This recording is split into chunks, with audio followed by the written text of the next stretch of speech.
We're in the small southern Lebanese border village of Sarada, and I want to show you how badly this church has been absolutely desecrated by the Israeli forces. You can see here that there's a bunch of graffiti on the wall, but I think actually that's probably the least offensive thing that we have seen in this church. You can see that the pews have been put together seemingly for soldiers to sleep there. There's also trash across the floor. There's toilet paper, water bottles, condiments, whatever you'd like. But I think one of the most offensive things that we have found in this church is the desecration of religious figurines. So this would have been Jesus. His head is cut off there. Residents tell me that that looks intentional, not part of an explosion or any fighting that may have taken place in this village.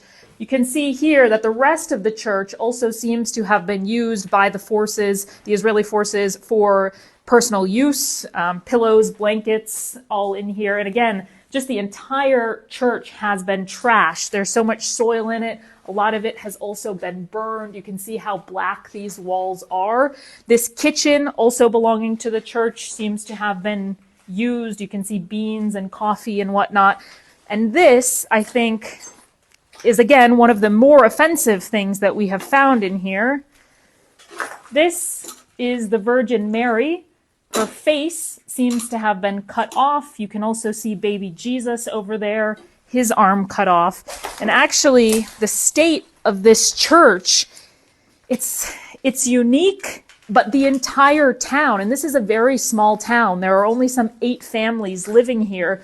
All of the town really looks like this. We were speaking to a fellow, so sweet, loves this place so much. He spent 12 years building up his house. His house is now completely gone. I'm going to take you outside just so you can see a little bit of how the village looks like.